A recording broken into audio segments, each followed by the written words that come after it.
नमस्कार दोस्तों, मैं आचार्य रविंद्र अध्यात्म अवरनीश पर आपका स्वागत करता हूं। दोस्तों, आज वास्तुशास्त्र के इस वीडियो में कंटेंट में हम बताएंगे कि क्या भूमि की एनर्जी भी आपके वास्तु में सहयोग करता है। क्या भूमि जिस जगह पे आप घर बनाने जा रहे हैं उसकी एनर्जी भी महत्व रखता है। हम देखते हैं कि कई प्रकार से वास्तु से बनाया गया सही ढंग से, लेकिन फिर भी सही रिजल्ट नहीं आना चाहिए, आ रहा है 100% नहीं आ रहा है।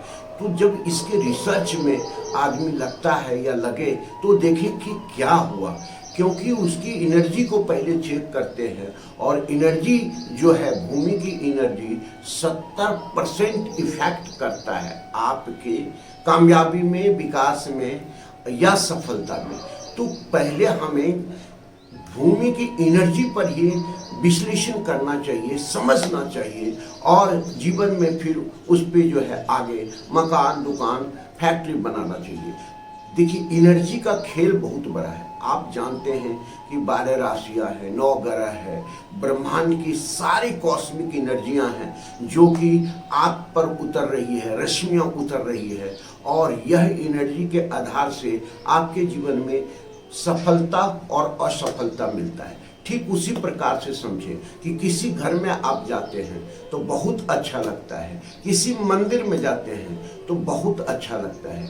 ऐसी जगह पर कहीं चले जाते हैं जो मन उचट जाता है, चित्त शांत नहीं रहता है, आप व्याकुलता अनुभव करते हैं। तो ये एनर्जी का ही खेल है। कभी कभी आप देखते होंगे कि अपने घर में आए दूसरे जगह से और घर में भी मन नहीं लग पाता है, तो इसका मतलब एनर्जी की स्थिति बदली हुई है। इसी एनर्जी को समझना आवश्यक है। वास्तु के प्रत्येक पहलू पर हम कोशिश कर रहे हैं कि आपको अधिक से अधिक मैटर दे पाएं, अधिक से अधिक जानकारी दे सकें, ताकि आप अपने जीवन को खुशहाल बना सकें। मेरा उद्देश्य यही है, परमात्मा से प्रार्थना भी यही है कि आपके जीवन में सुख, समृद्धि और सफलता आए। तो आप देखिए कि एनर्जी को हम कैसे अनुभव करते हैं। खुद अपने अंदर इस तरह से परमात्मा का दिया हुआ सिक्स सेंस है। जब कभी कहीं जाते हैं, या व्यक्ति हो, जगह हो, स्थान हो, तो क्या होता है कि हम अनुभव करने लगते हैं कि यह व्यक्ति से हमें कम बात करना चाहिए, जल्दी ये इससे छूट जाए। या ऐसे जगह पर जाते हैं तो आपको लगता है कि यहाँ से जल्दी निकल चलो।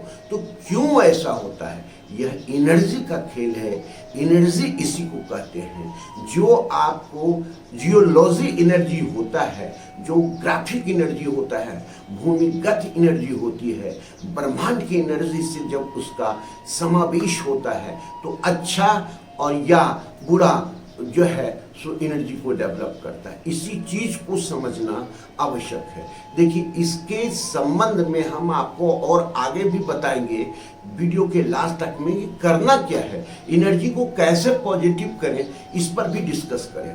तो अब हम जब जाते हैं किसी प्लॉट पर, कभी ऐसी स्थिति भी होती है कि भाई 3-4 प्लॉट है, इसमें से एक प्लॉट को पकड़ना है। तो जो भी अच्छे वास्तुशास्त्री हैं, जब उस पूरे प्लॉट पर घूमते हैं तो बताते हैं कि ये प्लॉट आप ले लो। क्या है, कैसे वो एनर्जी को कैच कर पाते हैं? सीधा सिंपल है, आप भी समझें, आप भी कर सकते हैं। बहुत शांत चीज से 1 से 2 बार 3 बार उस फील्ड पर जाएं तो एक जगह आपको लगेगा कि ये जगह बहुत अच्छा लग रहा है। अर्थात अंदर से आपकी जो है सो आत्मा बोलेगी कि ये जगह अच्छा लग रहा है यहाँ पर। तो वही एनर्जी मापन की स्थिति है। अब हम आते हैं सीधी सी बात, चूंकि वीडियो बहुत अलग हो जाएगा, डायरेक्ट पॉइंट पर है कि हम एनर्जी को कैसे बैलेंस कर लें जो हमारे लिए पॉजिटिव काम देगा। एक छोटा सा फार्मूला आप जान के रखें, क्योंकि आप कोई भी मकान बनाने जा रहे हैं, करोड़ों रुपया का खर्च हो रहा है, तो आप समझिए कि एक छोटा सा काम जरूर कर लें कि एक जितने लंबाई का आप हैं या 5 फीट तक उस जमीन की पूरी जो है मिट्टी को निकाल करके बाहर कर दें और नए खेत से लाया हुआ मिट्टी वहां भर दें। यह एनर्जी बैलेंस हो जाएगा। होता क्या है, सदियों से वहां पड़ा हुआ है, किसके किसके पास भूमि तो बदलते रहती है, भूमि वही है, मालिक बदलते रहता है। तो ऐसी स्थिति में क्या होता है, कभी कहीं उसमें हड्डी किसी का नहीं है, कोई कुत्ता बिल्ली किसी प्रकार का कोई जो है दफनाया हुआ है, मनुष्य दफनाया हुआ है, आपको नहीं मालूम है। तो ऐसी स्थिति में जब हम उसको करते हैं तो एनर्जी वो पॉजिटिव हो जाता है। पहले समय में क्या होता था कि पहले वहाँ पूजन पाठ करते थे या गाय का पंचगव्य जो है सो विधि से उसको शुद्ध करते थे।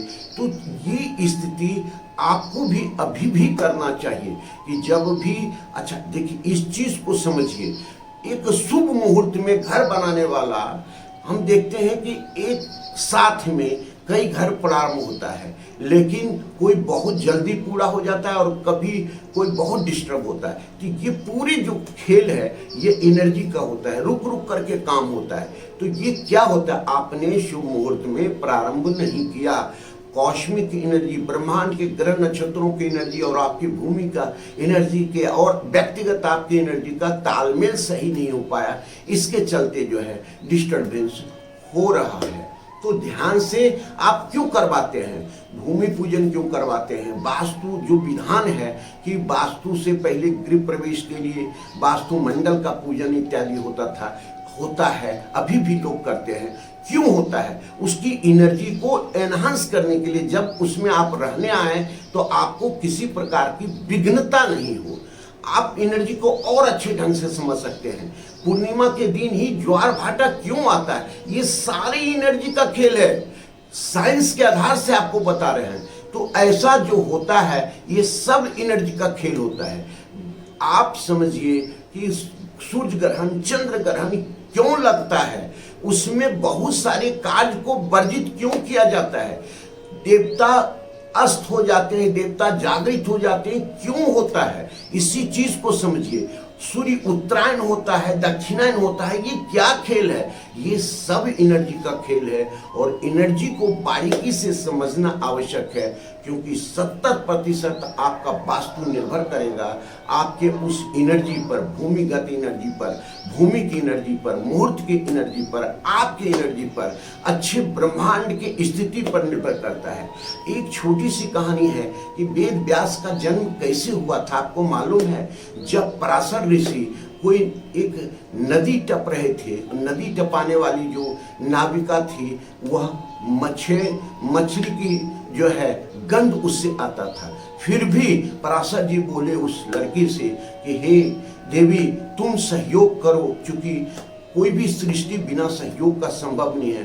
तो अभी जो मुहूर्त चल रहा है ऐसा मुहूर्त आएगा जो सदियों से नहीं आया है ना आएगा। ये पूरी जो है वेद व्यास जी का जन्म उसी में हुआ, उन्हीं के समागम के, उसी मुहूर्त के समागम का फल था कि वेद व्यास जी का जन्म हुआ। तो वेद व्यास आज जानते हैं कि सारे वेद की रचना, ये सारे चीज जो हुए, वेद व्यास का कितना अभी भी लोग जो है जानते हैं कि कितना महत्व है। तो ये चीज को समझिए, सब मुहूर्त का है। हम कोई भी कहते हैं कि आप अपने घर में हनुमान चालीसा या सुंदरकांड का पाठ करवा लो, या साल में 1-2 बार पूजन करवा लो, सत्यनारायण भगवान का पूजन करवा लो। तो ये एनर्जी को एनहांस करने के लिए कहा जाता है। दोस्तों एक बिल्कुल ध्यान से समझें कि 70% हर हमेशा आपके घर में एनर्जी कार्य करती रहती है। एक छोटा सा कोई भी वस्तु ला करके घर में रखते हैं और उसकी एनर्जी पॉजिटिव या नेगेटिव अपना प्रभाव बिखेरने लगता है। तो आप समझिए कि घर में जो भी वस्तु जहाँ रखा हुआ है सब एनर्जी का ही खेल है। हम जो 5 तत्व की एनर्जी के बारे में बात करते हैं, निर्माण के बारे में बात करते हैं, जल तत्व, पृथ्वी तत्व, अग्नि तत्व, ये उसी तत्व में रहे तो ये एनर्जी का खेल होता है। तो